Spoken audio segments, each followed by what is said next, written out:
前回の丸のこ版に続き、今回も DIY ガチ勢向けツールの紹介で、この動画ではマキタ 190mm チップ層切断機 LC0700F の魅力をお送りします。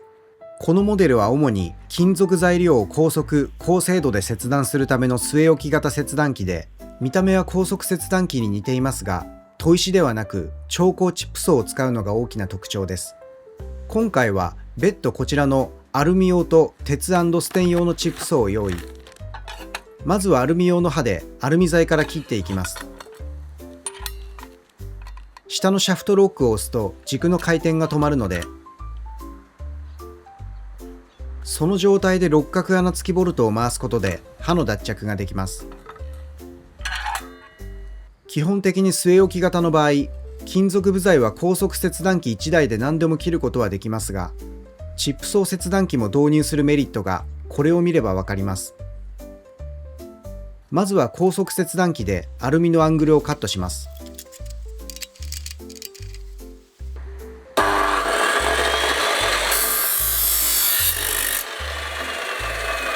このように高速切断機はとにかく運転音がうるさく、ブレーキ機能がないモデルが多いので、一度回すと完全停止するまでに時間がかかります。そして注目すべきはこの切断面で、砥石切断は切るというよりも金属を削り飛ばすイメージなので、引きちぎられたり熱で溶けかかったりして端がめくれ、必ず多くのバリが出ます。一方チップ層切断機はまず本体サイズが小さいのが一つ目のメリット。高速切断機は 355mm の砥石を採用しているものが主流ですが、こちらは 190mm 刃仕様です。まずは部材のセット方法ですが、このモデルは角度調整レバーを引くだけで、このようにガイドフェンスの固定と解除が簡単にできるようになっています。バイスの部分はバイスナットを左に倒すだけで大きく前後に動かすことができて、任意の位置でバイスナットを右に倒し、バイスハンドルを回して材料を固定します。なんかね、この角度で切るよりもこうやって置いた方が刃の角度的に刃の摩耗が少ないらしいんですけど、ちょっと安定しないから、いや、これで切っちゃいます。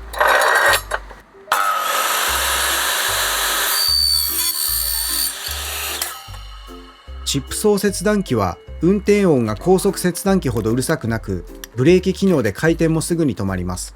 そして一番の違いはこの切断面で、砥石切断と比べると圧倒的にバリが少なく、とても綺麗です。バリが出てませんね。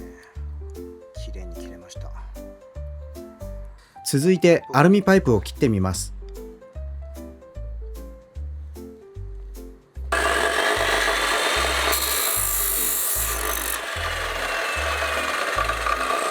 やはり高速切断機だとバリがすごいのですが、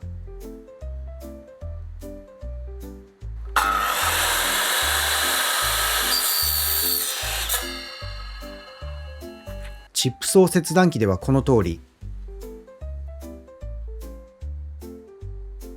続いて同じくアルミのコの字チャンネルを切ってみます。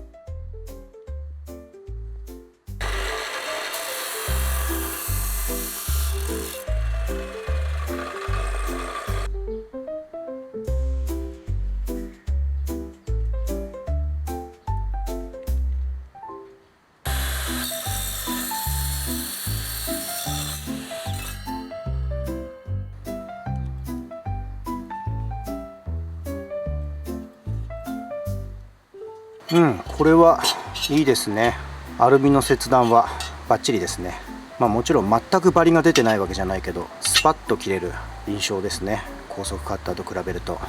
そうしたら次はこの鉄&ステンレス用のチップ層を取り付けて、ちょっと頃合いのちょうどいい鉄パイプがなかったんで、ステンレスパイプをねちょっと切ってみたいなと思います。もちろんこのアルミ用のチップ層で鉄とかステンを切っちゃうと一発で刃が死んじゃうんで、全くこれは刃の材質が違うんでね、この鉄&ステンレス用のチップ層に変えて切ってみたいと思います。チップ層は砥石よりも値段が高いので、その点はチップ層切断機のデメリットの一つです。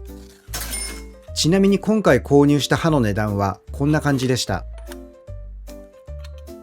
そうしたらね、ステンレスパイプのちょっと端材を2本用意したんですけど、こっちはオールステンレスパイプって言って、これはもう 100% ステンレスなんだけど、こっちはね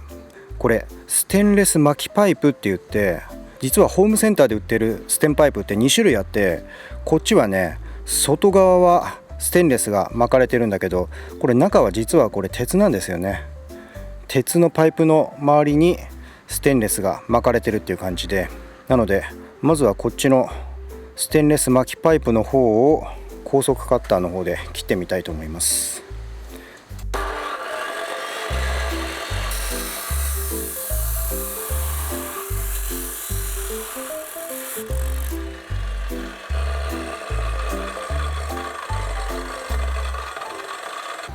やっぱりバリはすごいね。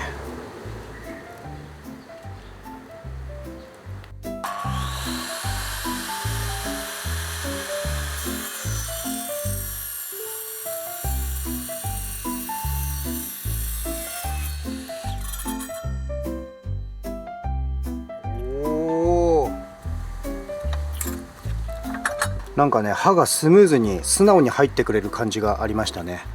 やっぱり高速カッターの砥石とは全然違いますね。切り口もすごく綺麗。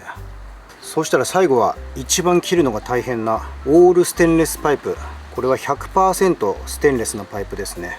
じゃあまずは高速カッターから。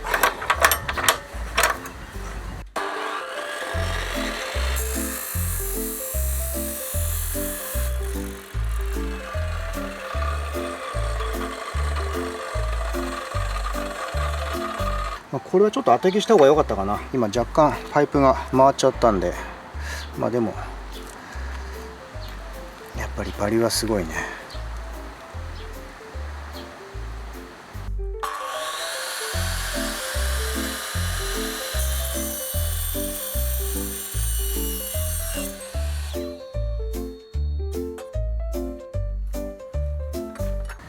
はい、こんな感じですね。ここにちょっと今バリがついてますけど、ちょっと触ったら取れそうなバリですね。ちょっと手を切らないように気をつけて。取れた。基本的にバリはほとんどないですね。でこっちが高速カッターで切った方。これ結構ねこのバリは取るのがめんどくさいんですよね。で切る時に抵抗があったけど、こっちはスムーズに刃が入っていきました。チップソー切断機は切断時にほとんど火花が飛ばないのも大きなメリットの一つで、あの火花の正体は切断時の摩擦熱によって酸化燃焼した金属粉なのですが、チップソー切断の場合は熱や金属粉が少なく、大きめの切りくずにして排出するので、作業後の掃除も楽ちんなんです。やっぱり持つべきは道具だね。いいね。これで金属の切断がすごく簡単にできるようになりましたね。よかったよかった。ただしチップソー切断機は肉薄、中空、軽量系の材料は得意ですが、やはり肉厚の金属材などは高速切断機を使った方が無難です。また錆だらけだったり砂やコンクリが付着した材などもチップソーだと一気に傷んでしまうので、解体現場などで何も気にせずバツバツ切りたい場合は高速切断機がベストです。ちなみにこれ鉄&ステン用ですけど、このチップソーでアルミを切ることは一応できますからね。ただアルミ専用のチップソーを使った方がより刃が最適化されてるんで綺麗に切れるんですけど、これでも切れなくはないので。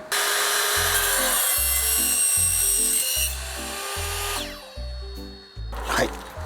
こんな感じですね。ちょっとバリがついてますけど、ポロって取れるような感じですね。ライトちょっとまだ使ってなかったな。ちょっとライト入れてみますね。